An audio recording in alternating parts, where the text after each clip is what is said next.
Hello friend, নমস্কার সবাইকে। আজকে কিন্তু আমার ব্রাইডালের একটা শ্যুট ছিল, এই জন্য আমি সকাল সকাল রেডি হয়ে বেরিয়ে পড়েছিলাম পার্লারের উদ্দেশ্যে। কিছুক্ষণের ভিতরে আমি পার্লারে পৌঁছে গেছিলাম। তারপর প্রথমে বৌদি আমাকে শাড়ি পরিয়ে রেডি করে নিচ্ছিল, তারপরে চুলটা সেট করার জন্য প্রথমে ট্র্যাম্পিং দিয়ে এভাবে একটু কার্ল করে নিচ্ছিল, কারণ যেহেতু আমার স্ট্রেট চুল, কার্ল না করলে মানে খোপা করবে, তো এই জন্য একটু সমস্যা হবে ফোলাতে। এই জন্য এইভাবে কাট করে নিচ্ছিল স্টেপ বাই স্টেপ। আর কিন্তু বৌদির যেহেতু এখন বিয়ের সিজন চলছে, পার্লারে কিন্তু মানে প্রচুর কাজের চাপ থাকে, তার ফাঁকেও যে আমাকে সময় দিয়েছে, এর জন্য বৌদিকে অনেক অনেক ধন্যবাদ।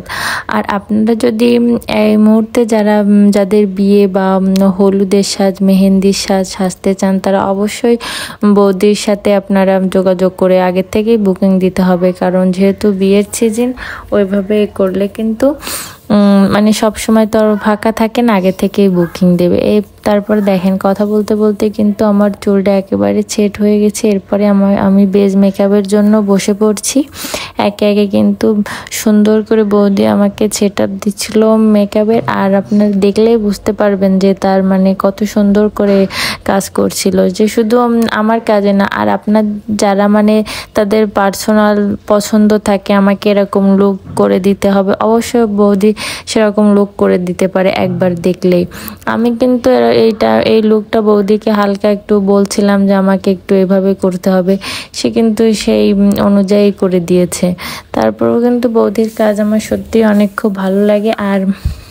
আর বৌদির ব্যবহার আবার কথাবার্তা এতই সুন্দর যে আমি এত লং টাইম ধরে মেকআপ নিচ্ছিলাম, আমি কিন্তু কোনোভাবে বোরিং ফিল করছিলাম না। সে সবসময় গল্প করে মানে আমাকে আনন্দ দিচ্ছিল, আমার মনে হচ্ছিল না যে আমি মেকআপ নিচ্ছি, কারণ সে বিভিন্ন গল্প করে আমার সাথেই সময় কাটাচ্ছিল। তারপরে কি আর করা, আমি কিন্তু মানে একটু বেশি অধৈর্য হয়ে পড়ছিলাম যে কখন শেষ হবে, কারণ আমি ফাইনাল লুকটা দেখার জন্য সত্যিই খুব অস্থির ছিলাম।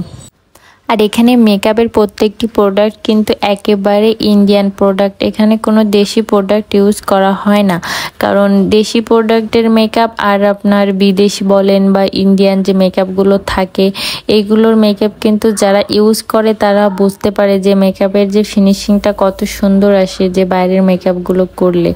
আর বৌদির এখানে কিন্তু প্রত্যেকটা মেকআপ প্রোডাক্টই হলো আপনার বিদেশের থেকে আনা বিদেশি প্রোডাক্ট। আর আপনারা এইখানে মানে বউ সাজতে গেলে অবশ্যই বৌদির আমার যে নাম্বার দেওয়া আছে, ওই নাম্বারে বৌদির সাথে যোগাযোগ করে নেবেন। আর আমার কিন্তু সাজটা প্রায় শেষের দিকে, আর আমি কিন্তু মানে মেকআপের সময় শুধু বক বক করছিলাম। বৌদিও মাঝে মাঝে আমাকে বকা দিচ্ছে যে এত কথা বলো না, মেকআপ ফেটে যাবে, এটা সেটা।